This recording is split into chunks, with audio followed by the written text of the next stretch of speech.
নমস্কার, আমি সুপর্ণা। আজ আমি আপনাদের শোনাব প্রভাত কুমার মুখোপাধ্যায়ের লেখা ভুল শিক্ষার বিপদ। যদি আমার এই গল্প পাঠ আপনাদের ভালো লাগে তাহলে লাইক করে দেবেন, শেয়ার করে দেবেন এবং অবশ্যই সাবস্ক্রাইব করে দেবেন। চলুন শুরু করা যাক। ভুল শিক্ষার বিপদ। বড়দিনের ছুটিটা মধুপুরে গিয়ে যাপন করিবার জন্য তাগাদার উপর তাগাদা পাইতেছি, না গেলে আর চলে না। মধুপুরে আমাদের একটি ছোট্ট বাংলো আছে। শীতকালে প্রায়ই আমাদের বাড়ির কয়েকজন করিয়া সেখানে গিয়া অবস্থান করেন। এবার বড়দিদি নিজের পুত্র কন্যাদের লইয়া সেখানে অবতীর্ণ। সুরেন ভায়া এবার বিয়ে পরীক্ষা দেবেন। তিনি সেখানে আপন পাঠ অভ্যাস এবং পরিবারের রক্ষণাবেক্ষণ করিতেছেন। দিদির মেয়ে মিনি বা মেনকা রানী আমায় মারাত্মক রকম শাসাইয়াছে। লিখিয়াছে, এবার যদি তুমি না আসো তবে আর তোমার মাথার একটিও পাকা চুল তুলে দেব না। যাও। আর কি করিয়া থাকি? সুতরাং জিনিসপত্র গুছাইয়া অপরাহ্ন 3 ঘটিকার সময় হাওড়া স্টেশনে উপনীত হইলাম। সেদিন কি ভিড়! কিন্তু একটা এই শুভ গ্রহ শুধু ভদ্রলোকের ভিড়। অধিকাংশই নব্যযুবক, উত্তম পরিচ্ছদে আবৃত, সুগন্ধময়। সকলেরই মুখ প্রকৃষ্ট হাস্য পরিহাসে প্রদীপ্ত। মনে হইল যেন কলিকাতার অধিকাংশ তরুণ বিবহী যুক্ত করিয়া এই ট্রেনেই শ্বশুরালয়ে যাত্রা করিয়াছে। এইরূপ জনসংঘ ক্লান্তিজনক নহে, বরং তাহার বিপরীত। গাড়ি ছাড়িল। যুবকগণ উচ্চ হাস্যে ও সিগারেটের ধূমে কামরা ভারাক্রান্ত করিয়া তুলিল। ব্যান্ডেল অবধি খুব ভিড় রহিল। তাহার পর হইতে একটু কমিতে আরম্ভ করিল। পান্ডুয়া স্টেশনে একটি স্থূলকায় ভদ্রলোক আসিয়া আমাদের কামরায় প্রবেশ করিলেন। তাহার মাথায় একটি কালো কমফর্ট পাগড়ির আকারে জড়ানো, চোখে রূপার ফ্রেমযুক্ত চশমা। দেহটি একজোড়া সেকেলের দৌড়দার হাসিয়া মুক্ত গঙ্গাজলি শালে আবৃত। পায়ে ফুল মোজার উপর ইংরেজি জুতো। বয়স বোধ করি 60-এর কাছাকাছি হইবে। বাবুটির সঙ্গে অনেক লোক আসিয়াছিল। জিনিসপত্রও বিস্তর। জিনিসপত্রের কামরা বোঝাই হইয়া গেল। নিচে হইতে একজন বলিল, সব উঠেছে তো, একবার গুনে নিন। শোভনমাত্র বাবুটি 1, 2 করিয়া উচ্চস্বরে জিনিস গণনা আরম্ভ করিলেন। গাড়ি ছাড়িবারও ঘণ্টা দিল। 2 বার গণনা করিয়া বাবু বলিলেন, ও বে, 6টা কেন বে, কি ওঠেনি দেখ দেখ। তখন গাড়ি চড়িতে আরম্ভ করিয়াছে। বাবুটি হঠাৎ জানলা দিয়ে মুখ বাহির করিয়া প্রাণপণে চিৎকার করিয়া উঠিলেন, হাঁড়িটা! একজন গাড়ির সঙ্গে ছুটিয়া আসিল, তাহার হাতে হাঁড়িটা দিয়া গেল। কিন্তু তিনি ধরিতে পারিলেন না। হাঁড়িটি পড়িয়া গেল। আমরা ভাঙিয়া যাওয়ার শব্দটা শুনিতে পাইলাম। ভদ্রলোকটি তখন ক্রোধে উন্মত্ত হইয়া সব বেগে বেঞ্চের ওপর বসিয়া পড়িলেন। উপস্থিত ব্যক্তিমণ্ডলীর মধ্যে আমাকেই একটু মুরব্বী গোছের দেখিয়া বলিতে লাগিলেন, দেখলেন মশাই, একবার কাণ্ডখানা দেখলেন, দিলে হাঁড়িতে ফেলে।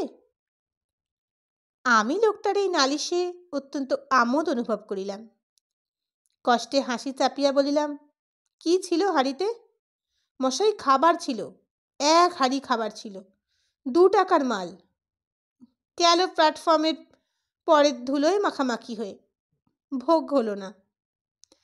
সেই বাড়ি থেকে পই পই করে বলতে বলতে আসছি, ওরে দেখিস যেন খাবারের হাঁড়িতে ভুলে যাস নে, ওরে দেখিস যেন খাবারের হাঁড়িতে ভুলে যাস নে। তা সেই খাবারের হাঁড়িটা ভুলে গেল।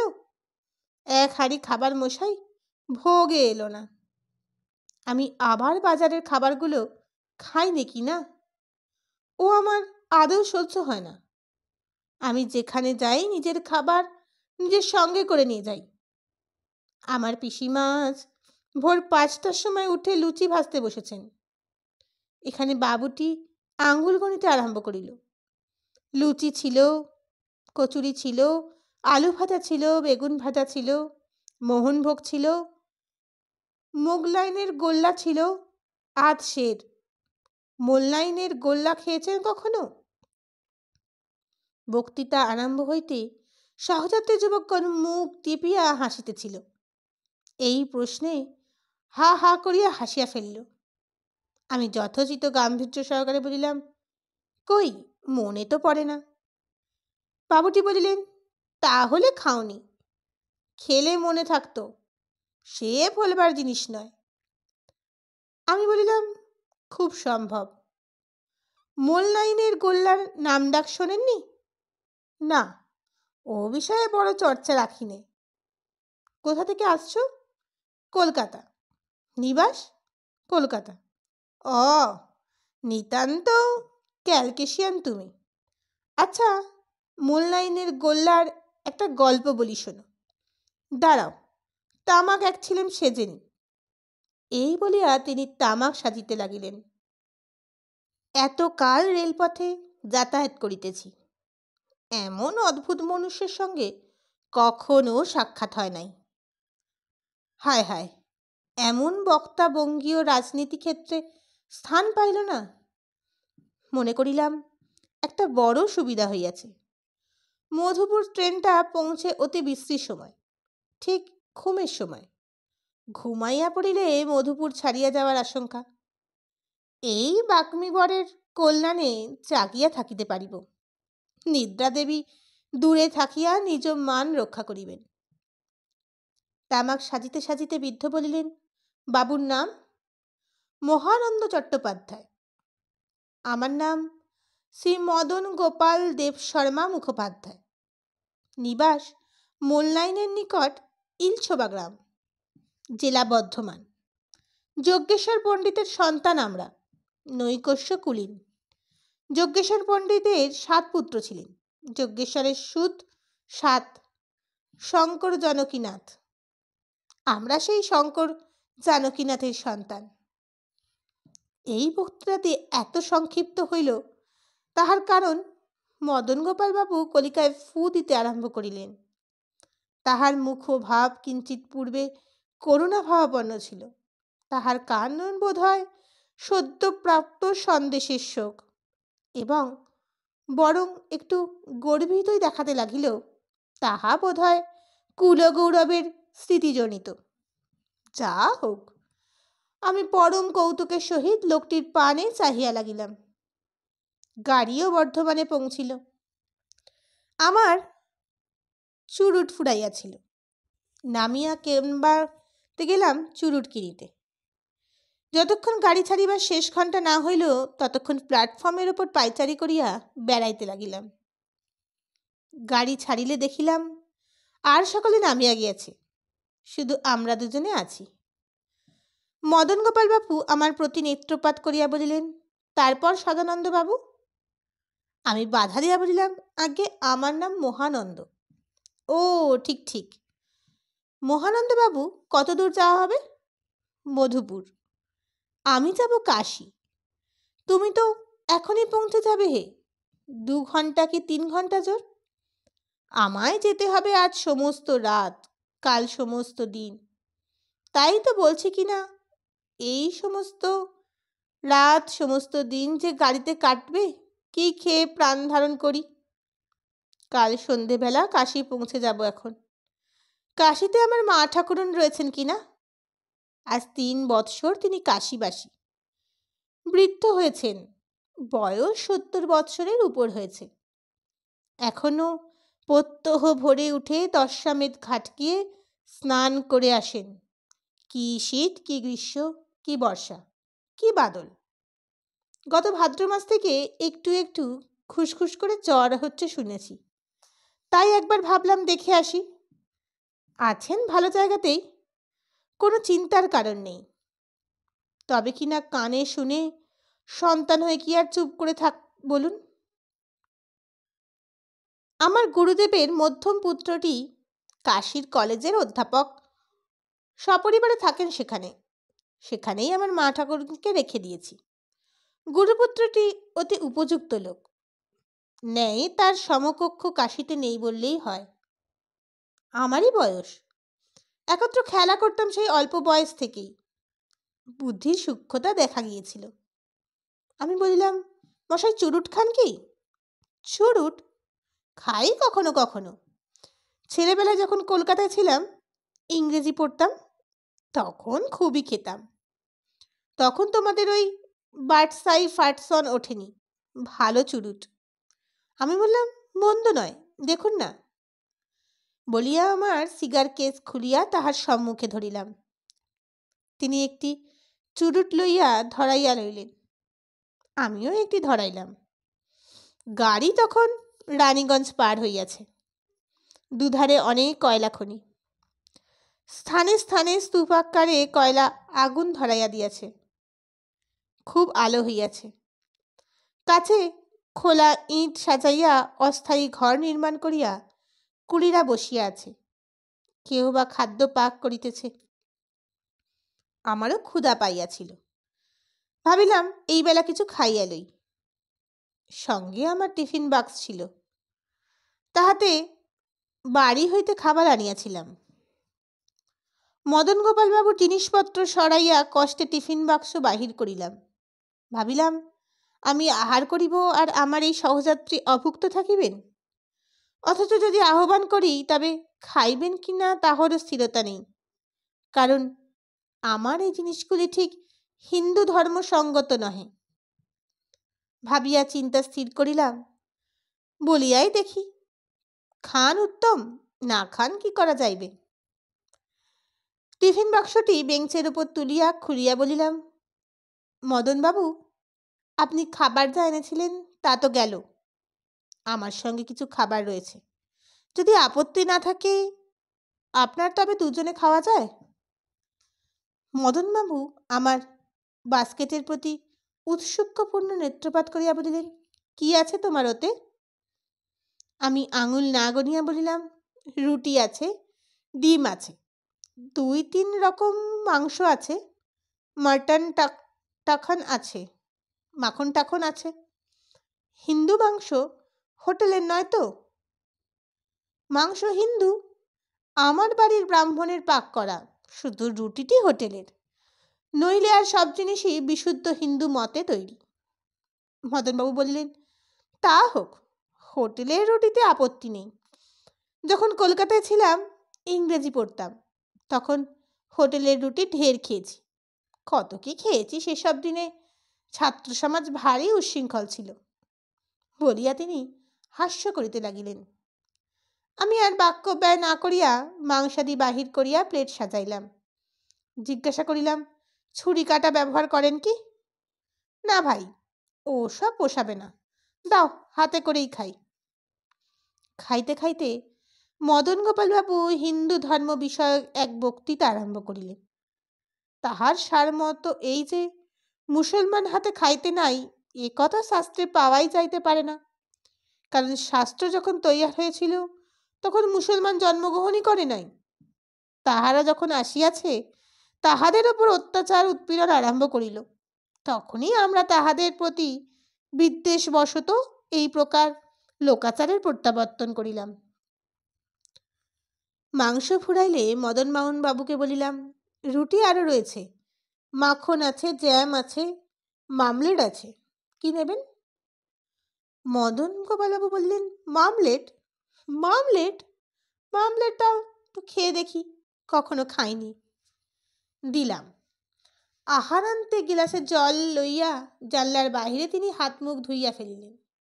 আবার শালখানি উত্তম রূপে দেহে জড়াইয়া বেঞ্চের ওপর পা তুলিয়া উপবেশন করিলেন। তাহাকে আর একটা চুরুট দিতে চাহিলাম। তিনি বলিলেন, না, তামাক সাজি, হুঁকো কলকের কাছে কেউ লাগবে না রে দাদা। তামাক সাজা হইলেই তিনি বলিলেন, কই মদনবাবু, সে মোলনাইয়ের গল্পটা বললেন না? তিনি বললেন, হ্যাঁ হ্যাঁ, ভুলেই যাচ্ছিলাম। আমাদের আমলের কথা নয়, আমরা গল্প শুনেছি। গল্পটা এই, বর্ধমানের মহারাজ মোলনাইয়ের গোল্লা খেয়ে ভারী খুশি। তাই মহারাজ হুকুম করলেন, মোলনাইয়ের যে প্রধান মোদক তাকে নিয়ে এসো, বর্ধমানে বসে সে গোল্লা তৈরি করুক। রাজার হুকুম, কি করে? প্রধান মোদক চাটুক খুন্তি নিয়ে বর্ধমানে উপস্থিত হলো। গোল্লা তৈরি করলে, কিন্তু সেই রকম স্বাদটি হলো না। রাজা বললেন, মোদকের পো কই, সেরকম তো হলো না। মোদক জোরহস্ত করে বললেন, এই স্থানে মদন গোপাল বাবু স্বয়ং জোরহাত করলেন। মহারাজ ভয় করো না, নির্ভয়ে কব। মহারাজ বললেন, ভয় চেয়ে নির্ভয়ে কও। মোদক বললেন, মহারাজ মোলনাই থেকে আমাকেই নিয়ে এসেছেন, মোলনাইয়ের মাটিও আনতে পারেননি, মোলনাইয়ের জলও আনতে পারেননি। বলিয়া মদনবাবু অত্যন্ত হাসিতে ও কাশিতে লাগিলেন। তাহারও হাসি ও কাশি থামিলে বলিলেন, মোলনাইয়ের গোল্লা না খেলে তার মর্ম বুঝতে পারবে না। আচ্ছা, আমি কাশি থেকে ফিরে আসি, দাঁড়াও। একটা রবিবার কি শনিবার আমাদের এখানে আসতে পারো না? অনায়াসে। আচ্ছা, তাহলে তোমায় নিমন্ত্রণ করে পাঠাবো। এসো, স্টেশনে গরুর গাড়ি পাঠিয়ে দেব, তোমায় নিয়ে যাবে। পান্ডুয়া থেকে ইলছবা, বেশি দূর নয়।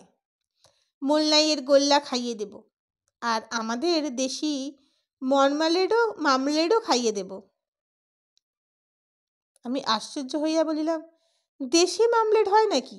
তা তো জানি না।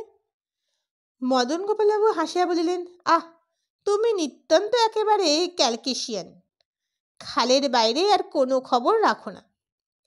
ধানের গাছ দেখনি বোধ হয়? ধানের গাছের লাল লাল ফুল হয়, সুঁড়ি চিরে বড় বড় তক্তা হয়।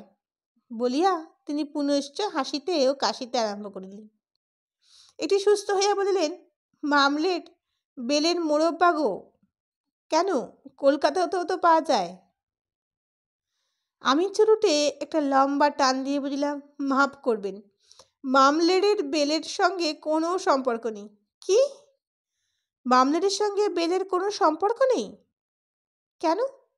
মামলেট মানে কি? বেলের মোরব্বা নয়? না। বিলক্ষণ, তুমি বললেই শুনবো। আমরা ছোটবেলায় পড়েছি মামলেট মানে বেলের মোরব্বা। মাস্টার আপনাকে ভুল শিক্ষা দিয়েছিল। বেলের মোরব্বা নয় তো কিসের মোরব্বা? যদি মোরব্বাই বলেন তো কমলালেবুর মোরব্বা। এ কথা শুনিয়া মদন গোপাল বাবু চমকিয়া উঠিলেন, ভীতস্বরে কহিলেন, কমলালেবুর মোরব্বা? আমি ভাবিলাম ব্যাপারখানা কি। বিস্মিত হইয়া বলিলাম, কমলালেবু বই কি? কমলালেবু হলে একেবারে মিষ্টি হতো। কমলালেবু যদি ও স্বাদ একটু মিষ্টির সঙ্গে কষা কষা কেন? আমাদের এই রকম সাধারণ কমলালেবু নয়, স্পেনে স্টিলভিশনের এরকম কমলালেবু হয়, দেখতে ঠিক এই রকম, তার স্বাদ একটু কষা, সেই নেবুতে মারমালেড হয়। মদন গোপালের মুখে ভয়ের স্থানে বিরক্তির চিহ্ন দেখা যাইতে লাগিল। বলিলেন, ঠিক জানো তুমি? স্বরটি কিন্তু রুক্ষ। ঠিক জানি। মদনবাবু আমাকে ভ্যাঙ্গাইয়া বলিলেন, ঠিক জানি? অত্যন্ত আশ্চর্য হইলাম, ভয়ানক রাগও হইল। বলিলাম, মশাই মুখ ভেঙানোটা অনেক ভদ্রতার লক্ষণ মনে করে থাকেন। এই বলিয়া আমি জানলার দিকে পিঠ করিয়া বেঞ্চের ওপর পা রাখিয়া কক্ষের ছাদে বাতির পানে চাহিয়া রইলাম। মদন গোপালবাবু বললেন, মনে করে না তো রাজা করে। তোমার সঙ্গে কি আমার শত্রুতা ছিল? আমি আজ 20 বছর কমলালেবু খাইনি, তুমি কি জন্যে আমাকে কমলালেবু খাইয়ে দিলে? আমি বলিলাম, কেন? কমলালেবু তো আর বিষাক্ত জিনিস নয়। তোমার পক্ষে বিষাক্ত জিনিস না হতে পারে, আমার পক্ষে বিষাক্ত। আমি যখন কমলালেবু খাইনে, তখন তুমি কি জন্যে আমায় খাওয়ালে? বিরক্ত হইয়া বলিলাম, মশাই কি আমার সে কথা বলেছিলেন? মদন গোপাল বাবু আবার মুখ ভেঙাইয়া বলিলেন, মশাইকে আগে আমার সে কথা বলেছিলেন? তুমি কেন সেই সময়ে বললে না যে ওতে কমলা লেবু আছে? লোকটার ব্যবহার দেখিয়া রাগে আমার সর্বশরীর জ্বলিতে লাগিল। আমি বলিলাম, আপনি ভদ্রতার সীমা লঙ্ঘন করছেন।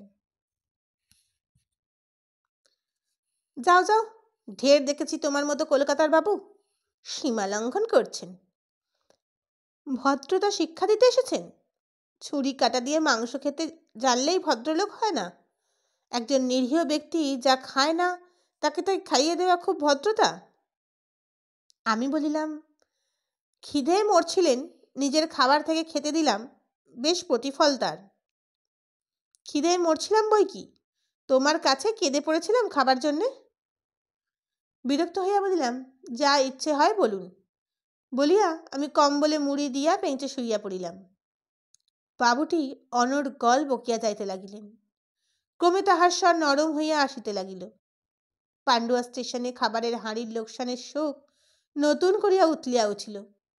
বলিতে লাগিলেন, খাবারের হাঁড়িটি যদি সঙ্গে থাকিত তাহলে তো আর এ বিপত্তি হতো না, ইত্যাদি ইত্যাদি। ভাবিলাম, লোকটা দেখে দেখছি বড্ড পাগল। অনেক বকিয়া বোধ হয় শ্রান্ত বোধ হইল। তখন তামাক সাজিতে বসিলেন। শব্দে জানিতে পারিলাম। তাহার পর ধূমপান করিতে লাগিলেন। আমি কম্বলে মুখ ঢাকিয়া নিদ্রার চেষ্টা করিতেছিলাম, কিন্তু নিদ্রা আসিল না। মদনবাবু অনেকক্ষণ ধরিয়া তামাক খাইলেন। ক্রমে গাড়ি আসিয়া আসানসোলে থামিল। মদনবাবু জানলা দিয়ে গলা বাহির করিয়া বলিলেন, চাপরাসি, ও চাপরাসি। কে একজন জানলার কাছে আসিল। তাহাকে জিজ্ঞাসা করিলেন, বাবু কটা বেজেছে বলতে পারো? সে বলিল, 11:30 বেজেছে। মধুপুরে কখন গাড়ি পৌঁছবে? 12টা। ভাবিলাম, আমার ওপর লোকটার এতই ক্রোধ হইয়াছে যে আমি না নামিয়া গেলে পাপ না বিদায় হইলে আর সুস্থির হইতে পারিতেছেন না। গাড়ি ছাড়িল। কিয়ৎক্ষণ পরে আমার কম্বলের ওপর হস্তস্পর্শ অনুভব করিলাম। সদানন্দবাবু, উঠো। আমার নাম সদানন্দ নয়, সুতরাং আমি উত্তর করিলাম না। ভায়া ওঠো, মধুপুর এলো বলে, ওঠো। আমি মুখ হইতে কম্বল খুলিলাম। ভায়া রাগ করেছ? আমি উঠিয়া বসিলাম। শুষ্কভাবে বলিলাম, কেন, সব রাগ কি আপনারই একচেটে নাকি? ধীরে ধীরে আমার পিঠ চাপড়াইয়া বৃদ্ধ বলিলেন, না না, রাগ করো না।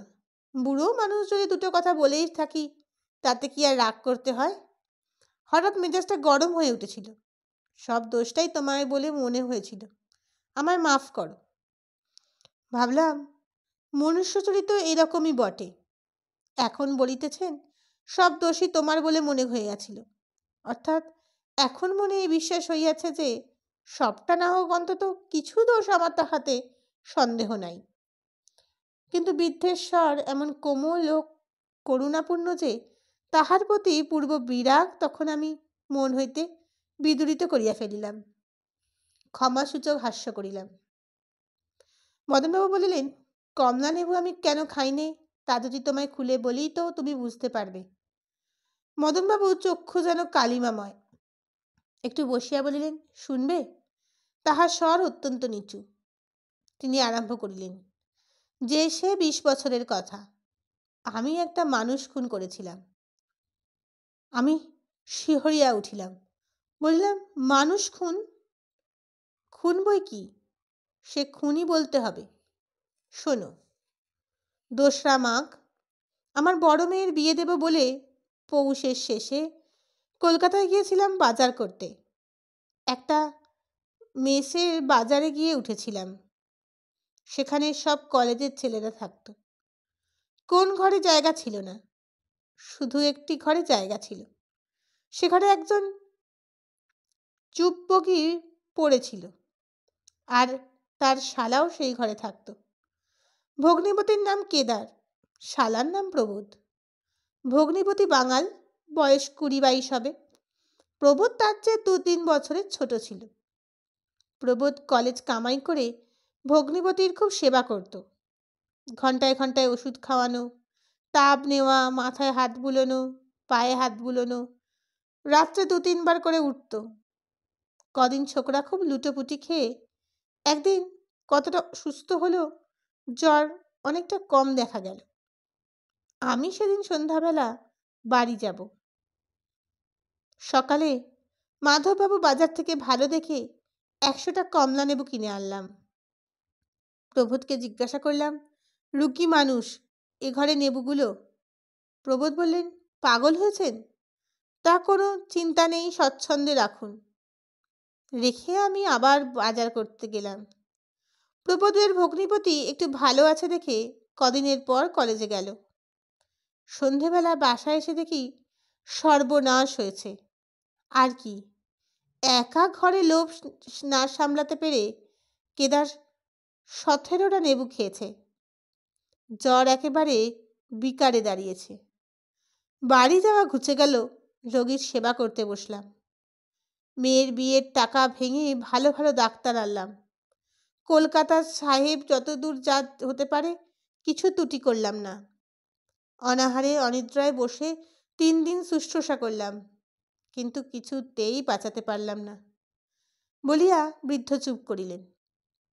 আমি মন্ত্রমুগ্ধ বসিয়া এই শোক কাহিনী শুনিতেছিলাম। বাহিরে মহা অন্ধকার, গাড়ি দ্রুত বেগে ছুটিতেছে। ছাদের ওপর লণ্ঠনটির আলো ম্রিয়মান। পলিতায় ধুলো জন্মিয়েছে। গভীর রাত্রে একটি কামরায় আমরা দুটি প্রাণী বসিয়া। আমি একটা দীর্ঘ নিঃশ্বাস ফেলিয়া বলিলাম, তাতে আপনার অপরাধ কি? আপনি তো আর জেনে শুনে করেননি। বিশেষত তার শালা যখন ওই কথা বললে। শালা ছেলে মানুষ, আমি তার বাপের বয়সী। সে যে ভুল করলে আমায় সে ভুল করবার কি অধিকার ছিল? আমি বলিলাম, ব্যাপারটা খুব শোচনীয়, সন্দেহ নেই। তবু আপনি নিজে এর জন্য যতটা দোষী স্থির করেছেন সেটা নিতান্তই অনুচিত। পাপের পরিমাণও কার্যের ফলে নয়, কার্যপ্রণোদক ইচ্ছায়। মদন গোপালবাবু ক্ষীণস্বরে বলিলেন, সে কথা বললে মন বোঝে না। আমি এর জন্য দায়ী। প্রবোধের কান্নাটা যদি দেখতে। সে বললে, তারা 5 ভাই 1 বোন, ওই একমাত্র বোন। কত আদরের বোন, 13 বছর মতো বয়স, তারই সর্বনাশ হলো। আমার মেয়েও তখন 13 বছরের। বাড়ি গিয়ে মেয়ের বিয়ে দিলাম। আমি আমার মেয়ের পানে চাইতে পারি নে। মেয়েকে দেখলে সেই যে মেয়ে দেখিনি যার সর্বনাশ করেছি, তারই কথা খালি মনে হয়। গাড়ির বেগ কমিয়ে আসিতে লাগিল। এইবার মধুপুর। বৃদ্ধকে কি সান্ত্বনা দিব? বলিলাম, মদন গোপাল বাবু, আপনি বৃথা নিজেকে দোষী করেন। জন্ম মৃত্যু এই সব ঈশ্বরাধীন ঘটনা, মানুষের অধীন নয়। আপনি আপনার শাস্ত্র বিশ্বাস করেন না? মদন গোপাল বাবু নিরুত্তর রহিলেন, তার চোখে জল। গাড়ি থামিল। নিদ্রাতুর খালাসির ক্ষীণ জড়িত কণ্ঠে বলিতে লাগিল, মধুপুর, মধুপুর। আমি মদন গোপাল বাবুকে নমস্কার করিয়া নামিয়া গেলাম।